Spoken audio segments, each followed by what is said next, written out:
Joining me now is House Speaker Emerita Nancy Pelosi. It's so great to see you. Thank you for taking the time this morning. There's so much I want to get to talk to you about. Lots going on. Let me just start where I ended there, though, because you have been saying, you've been ahead of the curve, that Trump is a con man for a long time. I mean, the fact that he won't pay his own legal bills, despite claiming he is a billionaire, feels like it's a pretty in-your-face example of this. I know your concern is not always all the Republican donors, but are they being duped here?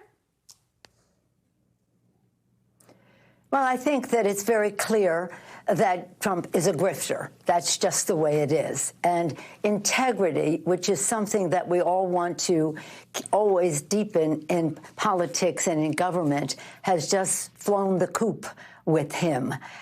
These people who are so happy to give him money to pay his legal fees should at least be told that's where they're spending the money. But you know what?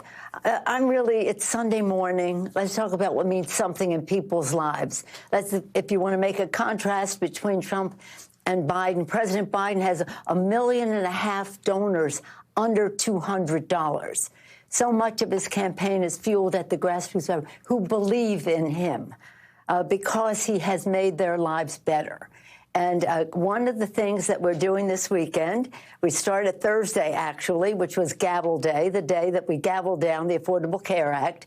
And yesterday, with President Obama and President Biden in the forefront, I joined them to celebrate the signing of the bill. And what's happening now, more important than grifter Trump and his exploiting hopes of people with other people's money, rather than that, what the Republicans are doing now is putting forth a budget. A budget should be a statement of our national values. What's important to us as a nation should be reflected in how we allocate our resources. And in their budget conference committee, whatever they call it, they now have taken away the $35 insulin that was reduced from $600, taking away the ability of the secretary to negotiate for lower prescription drug prices, reducing Affordable Care Act. The list goes on. And why? To give tax breaks to the richest and biggest corporations in America. So we had important work to do, but this weekend, we're celebrating the Affordable Care Act, where tens of millions of people got access to health care, where having a pre-existing condition no longer was an obstacle to you getting care, while being a woman was no longer a pre-existing condition, where young people can stay on their parents' plans until 26 if they want to continue their education, if they want to start a business and be entrepreneurial, or if they want an internship that may not have a healthcare, but they can advance them to their career goals. And so there's so much positive contrast between these two. Their budget, our healthcare plan, the honesty and integrity of the system that it's called democracy, the ripoff of the grifter, Donald Trump. So my frustration with all of this is spent so much time on him. We got to get to the kitchen table issues of people, whether it's a woman's right to choose, whether it's raising the minimum wage, whether we're talking about access to quality health care, whether we're talking about clean air, clean water, environmental justice. Let's talk about what it means to people in their lives to have a grifter or to have a patriot as president of the United States. I completely agree with you. And I think as you might agree, it's also important for people to know about the grifter and what he's up to. But let's talk about the 14th anniversary of the Affordable Care Act. Something wouldn't be in existence without your role. I can speak to that and confirm that I was in the Obama administration at the time. And one of the things I think people may be taking for granted is that it remains at risk. I mean, Trump has been clear he would love to do away with it. The Biden campaign has a new ad reminding people of this risk. Let's play that ad, and then I want to talk to you about that on the other side. We're going to play part of it. Obamacare is a disaster. What we'd like to do is totally kill it.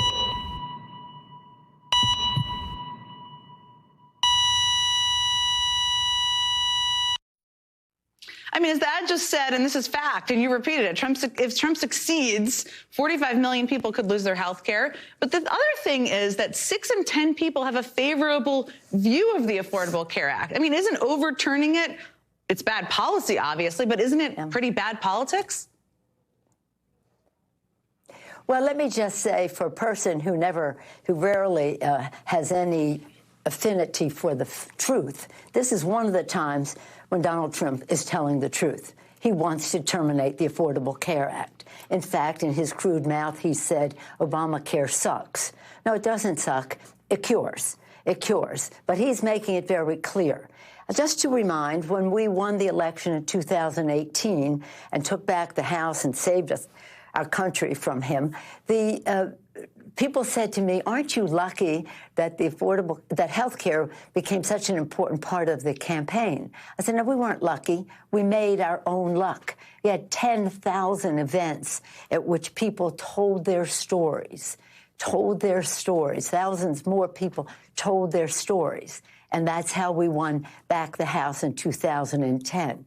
So as you indicated, the Affordable Care Act is named. People understand what it means in their lives, and it's very important. So that's what's on the ballot. And that's a freedom issue. It's about the freedom to have good health, but also to have financial health and not be subject to bankruptcy because you can't pay your bills. But believe him when he says that. That's one of the only truths I have heard him say.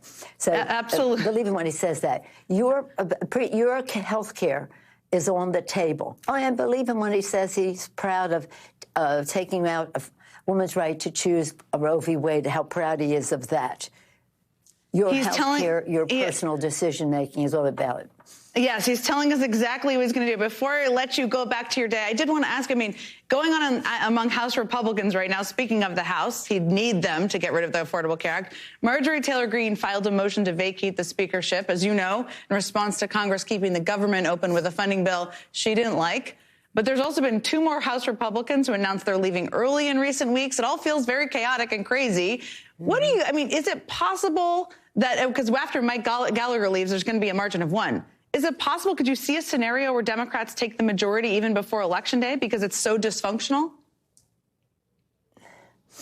Well, I told that to Hakeem Jeffries when he became our leader, and we're very, very proud of him and the whole leadership team. Any one of them could be Speaker. Hakeem will be next and soon. That could happen. But the fact is that the disrespect for the institution with these motions to vacate, the disrespect for the Republicans in the Congress with the departure of these Republicans takes them to a precarious place.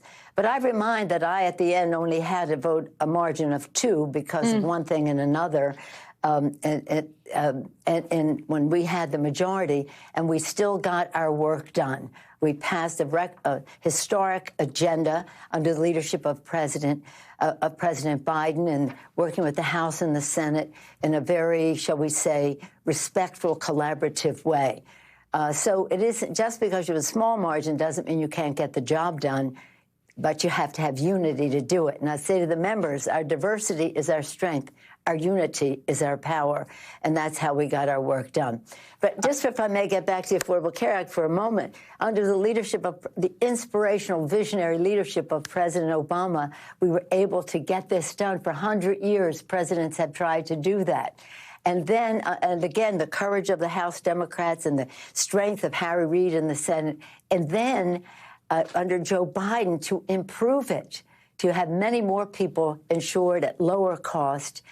He has been great, but we have to finish the job, and that's why this election is so important. So if what's-his-name wants to use his donors' money to pay his legal fees, that's his problem. Our problem is he wants to have a budget that gives tax breaks to the wealthiest people at the expense of the well-being of America's working families and meeting their kitchen table needs. Unquestionably, what a perfect place to end. And I will just say, Speaker Mike Johnson is not Speaker Emerita Nancy Pelosi, so I'm not sure. The margin may be a little harder. But thank you so much, as always, for joining us and taking the time this morning.